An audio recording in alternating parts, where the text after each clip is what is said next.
बात आज से 18 साल पहले दिसंबर 2006 की है। शायद आपको याद हो, आज हम बात करने वाले हैं दुनिया को झकझोर देने वाली निथारी कांड के बारे में। ऐसा सनसनी केस दर्दनाक जिसमें आरोपी गिरफ्तार भी हो गए, उस पर 15 मामले भी चलाए गए, फांसी की सजा भी सुनाई गई, लेकिन फिर वह 18 साल बाद बाइज्जत बरी हो गए। पुलिस छानबीन में लगी हुई थी। कोठी नंबर D5 के पीछे गंदे नाले से एक के बाद एक पॉलिथीन की बोरियां बाहर आ रही थी, जिसके अंदर थे मासूम बच्चों के नरकंकाल, खोपड़ियां और शरीर के हड्डी। ये दृश्य देखकर सभी लोग चौंक गए थे। आखिर ये दरिंदगी का खेल किसने खेला था? धीरे धीरे करके पॉलिथीन की बोरियों ने पहाड़ की रूप ले ली थी और पॉलिथीन में भरे नरकंकाल एक के बाद एक बाहर आते जा रहे थे। अपने बच्चों की इस तरह की दुर्गति को देखने के बावजूद भी माँ बाप को कानून पर भरोसा था कि हम लोगों को न्याय जरूर मिलेगी। 18 सालों तक उन लोगों ने अपना धैर्य नहीं खोए हुए थे, लेकिन फिर एक ऐसी खबर आती है जिनके बाद इन लोगों की दिल ही बैठ जाती है। आखिर क्या है वो खबर? आखिर 18 साल बाद क्या हुआ कि लोग कोठी नंबर D5 पर फिर से पत्थर मारने लगे? आखिर क्या है ये पूरा मामला? चलिए जानते हैं इस वीडियो में। कहानी है 2005 की और इस कहानी के मुख्य किरदार दो लोग हैं, मुनेंद्र सिंह पंडेल और दूसरा उनका खानसावा सुरेंद्र कोहली। मुनेंद्र सिंह पंडेल ने 2005 में नोएडा सेक्टर 31 में D5 नाम की एक कोठी खरीदी। उनके सभी परिवार और रिश्तेदार चंडीगढ़ में रहते थे, लेकिन उन्होंने नोएडा में रहने की अपनी ठिकाना बनाई थी। वजह थी नोएडा में एक उनकी कंपनी जिसकी देखरेख उनकी जिम्मेवारी थी। मुनेंद्र सिंह पंडेल काफी पढ़े लिखे और हाई प्रोफाइल के व्यक्ति थे। उन्होंने दिल्ली यूनिवर्सिटी से अपनी पढ़ाई पूरी की थी और एक लग्जरी लाइफ जी रहे थे। उनके इस कोठी में बड़े बड़े लोगों और पॉलिटिशियनों को भी आने जाने की लगी हुई थी, जबकि वे ज्यादातर काम के सिलसिले में विदेश रहा करते थे। मुनेंद्र सिंह खाने के काफी शौकीन थे, लेकिन परिवार से अलग रहने के बाद उन्हें एक सहायक की जरूरत थी। दूसरी तरफ सुरेंद्र कोहली उत्तराखंड के अल्मोड़ा के रहने वाला था और साल 2000 में ये आदमी उत्तराखंड से दिल्ली आ गया। यहाँ वह एक ब्रिगेडियर के घर पर खाना बनाया करता था, जहाँ पर उसका संपर्क मुनेंद्र सिंह पंडेल से हुआ और वह उसके साथ चला गया। मुनेंद्र सिंह पंडेल ने सुरेंद्र को रहने के लिए कोठी के ऊपर ही एक कमरा दी थी, जो कि मुनेंद्र सिंह पंडेल को हमेशा काम के सिलसिले में बाहर ही रहना पड़ता था, तो सुरेंद्र इस पूरी कोठी में मालिक की तरह अकेले ही रहता था। मुनेंद्र सिंह पंडेल एक अय्याश किस्म के व्यक्ति थे, जिनके कोठी में कॉल गर्ल्स का आना जाना लगा रहता था। कई बार कॉल गर्ल्स की इंतजाम करने में सुरेंद्र कोहली अपने मालिक की सहायता करता था। सब कुछ ठीक चल रहा था, लेकिन तभी अचानक मालूम पड़ी कि बच्चे गायब हो रहे हैं और अधिकांश बच्चे कोठी के पीछे बने इस टंकी के पास से ही गायब हो रहे हैं। कमाल की बात तो ये थी कि कभी भी कोई भी लड़की हाई प्रोफाइल की गायब नहीं हुई और जो बच्चे गायब हुए थे वो सभी गरीब परिवार के ही थे। उस जगह के विकास का काम जारी था, लेकिन लोगों को रहने के लिए वहाँ कोई भी सुविधा उपलब्ध नहीं थी। गांव के लोगों को यही लग रहा था कि किसी भूत पिशाच का है। किसी भी लोग को कोठी पर कोई भी शक नहीं हो रहा था। माँ बाप बच्चे की गायब होने की खबर पुलिस को देते, लेकिन पुलिस कोई भी कदम नहीं उठाती। पुलिस को लग रहा था कि उसके माँ बाप गलत दिन तारीख लिखवा रहे हैं, क्योंकि जितने भी बच्चे गायब हुए थे उसमें अधिकांशतः लड़कियां ही थी, तो पुलिस को यही लग रही थी कि वो लोग किसी लड़के के साथ भाग गए हैं। लेकिन लोगों को कोठी पर तब शक हुई जब एक काम करने वाली महिला उस हवेली में गई काम की बात करने के लिए, जो कि वह पहले ही मुनेंद्र सिंह पंडेल के साथ काम कर चुकी थी, लेकिन प्रेगनेंसी के चलते वह काम छोड़ दी थी, इसलिए वह दोबारा उस हवेली में गई काम करने के लिए। लेकिन उस दिन के बाद से वो महिला कहीं भी नजर नहीं आई। उसका कोई अता पता नहीं चल पाया। उसके जान पहचान वालों ने उन्हें बहुत ढूंढने की कोशिश की, लेकिन वह नहीं मिली। परिवार वालों ने पुलिस में भी रिपोर्ट दर्ज करवाई, लेकिन पुलिस वालों ने रिपोर्ट नहीं लिखी। परिवार वालों को यही शक था कि वह कोठी से निकली ही नहीं। लेकिन इस मामले ने ज्यादा मोड़ तब आई जब साथ में ही 2006 में एक पायल नाम की लड़की गायब हो गई। एक खबर ऐसी थी कि जिसने एक नया पिटारा ही खोल दी हो, वो भी ऐसा जो सबकी कल्पना से भी परे था। उसने सबको बताया कि पायल ने इस रिक्शे में मुनेंद्र सिंह पंडेल के कोठी के अंदर गई थी और बोली थी कि यहीं पर रुको, मैं भीतर से आकर पैसे देती हूँ। काफी देर बाद भी जब वह बाहर नहीं निकली तब रिक्शे वाले ने पैसे लेने के लिए कोठी की गेट खटखटाई। इस पर सुरेंद्र कोहली ने बोला कि पायल तो काफी देर पहले ही जा चुकी है, जबकि रिक्शे वाला कोठी के ठीक सामने ही खड़ा था। उसने पायल को कोठी से निकलते हुए नहीं देखा।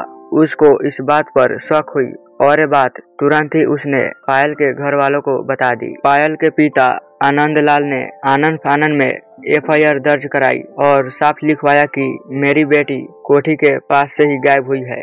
पायल के पिता ने पुलिस वालों पर दबाव बनाने लगे। तब पुलिस वालों ने देखा कि इस घटना से 1 महीने पहले लगभग 1 दर्जन बच्चे से ज्यादा वहां से गायब हुए हैं। पुलिस को इस मामले में शक हुआ तो पुलिस आनन फानन में एक्शन में आ गई। पुलिस ने आनन फानन में कोठी D5 पर छापा मारी और जब वह अंदर गए तब वहां उन्हें काफी शराब की बोतलें और कुछ अजीब अजीब तस्वीरें मिली। पुलिस के जांच में उस कोठी के अंदर से पायल के कपड़े और उसका फोन बरामद हुआ। पुलिस ने उस नंबर की कॉल डिटेल्स निकलवाई। तब पुलिस को मुंबई से लेकर और भी कई नंबरों के बारे में पता चली और जब उस नंबरों की जांच की गई तब मुनेंद्र सिंह पंडेल के साथ साथ कई कॉल गर्ल्स की कॉल हिस्ट्री बाहर आ गई, लेकिन जांच में उन्हें ऐसे कोई भी सुराग नहीं मिली जिसके कारण वह मुनेंद्र सिंह पंडेल को गिरफ्तार कर सके। उस हवेली में पुलिस के साथ साथ कुछ लोकल लोग भी आ चुके थे और उन्होंने देखा कि कोठी के पीछे एक ग्रिल लगी हुई है और उसके पीछे एक नाला बहता था।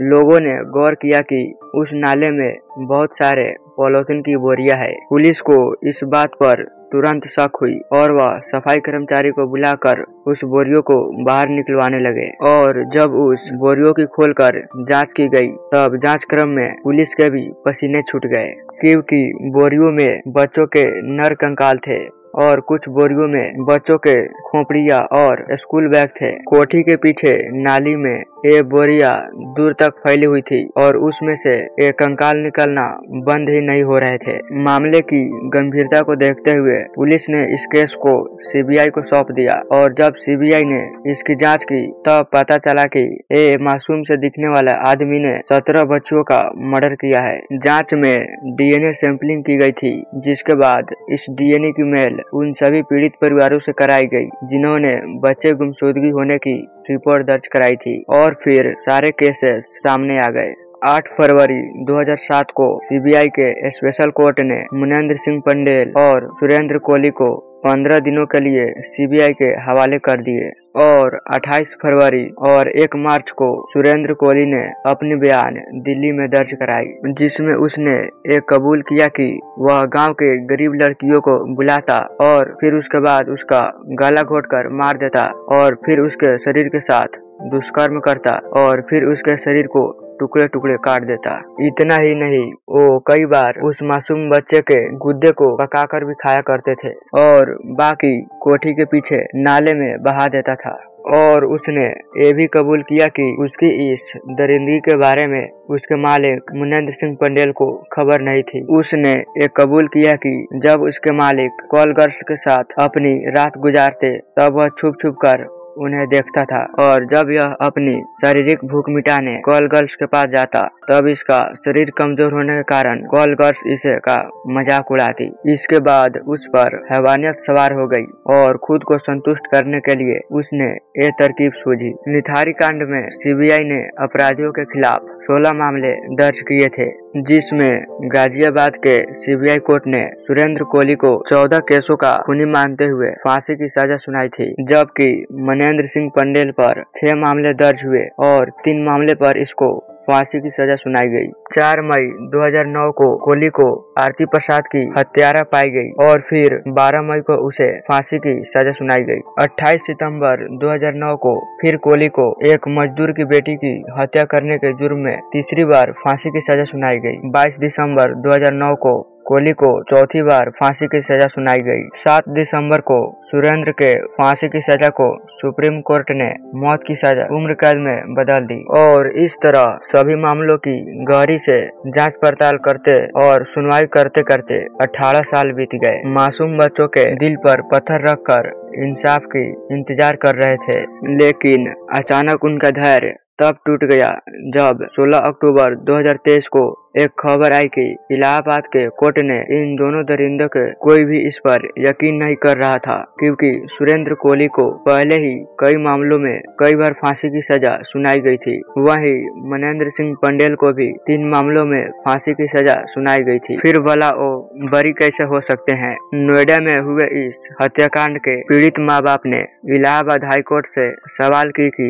जब ये दोनों मेरी बच्चियों का कातिल नहीं है तो फिर कौन है? उनका मानना है कि 17 साल तक धैर्य से इंतजार करने पर भी उन्हें न्याय नहीं मिली है। हाई कोर्ट ने मनेंद्र सिंह पंडेल और सुरेंद्र कोहली को सभी मामलों से बाइज्जत बरी करते हुए बोली कि सीबीआई ने इस केस की शुरुआत में मनेंद्र सिंह पंडेल और सुरेंद्र कोहली पर इस हत्याकांड की पूरी आरोप लगाई थी, लेकिन बाद में इस केस में पूरा मामला सुरेंद्र कोहली पर ही जड़ दिया गया। अदालत के मुताबिक केस में मौजूद सभी कंकाल कोठी D5 और कोठी D6 के बीच के नाले में मिली थी और साथ में ही इस कंकाल की एक कण भी मनेंद्र सिंह पंडेल के घर से बरामद नहीं हुई थी। सभी शरीरों के सर भी गायब थे और फिर ये जताया गया कि यह मामला शरीर के तस्करी का भी हो सकता है, क्योंकि छोटे बच्चे की अंग प्रत्यारोपण की काफी मांग होती है और साथ ही शवों को जिस प्रकार से काटा गया था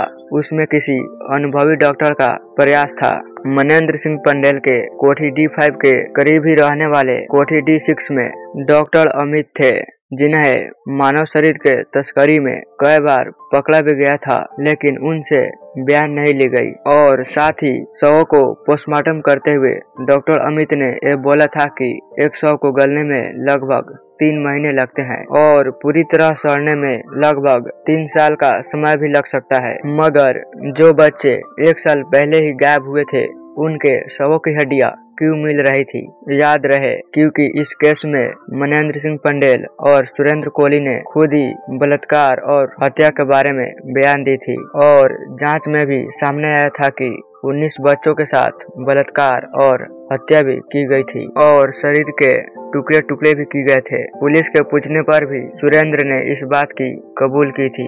दरअसल हमारा कानून सबूत मांगता है और इस खेल में 3 ऐसे सबूत है जो कोहली के वकीलों के हाथ लग गई। आइए जानते हैं वो 3 चीजें क्या थी। सबूत इकट्ठा करने में लापरवाही, जिस टेप में बयान रिकॉर्ड किए गए थे वो गायब और फोरेंसिक रिपोर्ट भी गायब। लेकिन हाई कोर्ट के इस फैसले के बाद अभी न्याय के दरवाजे बंद नहीं हुए। पीड़ितों के लिए अभी भी सुप्रीम कोर्ट का दरवाजा खुला हुआ है और सीबीआई ने भी इस केस की सुप्रीम कोर्ट से चुनौती की है। सीबीआई के वकीलों का कहना है कि इन्हीं सबूतों के आधार पर हाई कोर्ट ने इन दोनों के फांसी के फैसले पर मुहर लगाई थी। ऐसे में अभी ये सवाल सबके मन में चल रहा है कि अगर वो दोनों इस बच्चियों के कातिल नहीं है तो फिर इसका कत्ल करने वाला कौन है? फैसला आप करें और कमेंट करके बताएं कि आखिर खूनी कौन है और इन लोगों को क्या सजा मिलनी चाहिए। और ऐसे ही क्राइम से जुड़ी अपडेट के लिए हमारे इस चैनल को सब्सक्राइब जरूर कर लीजिएगा।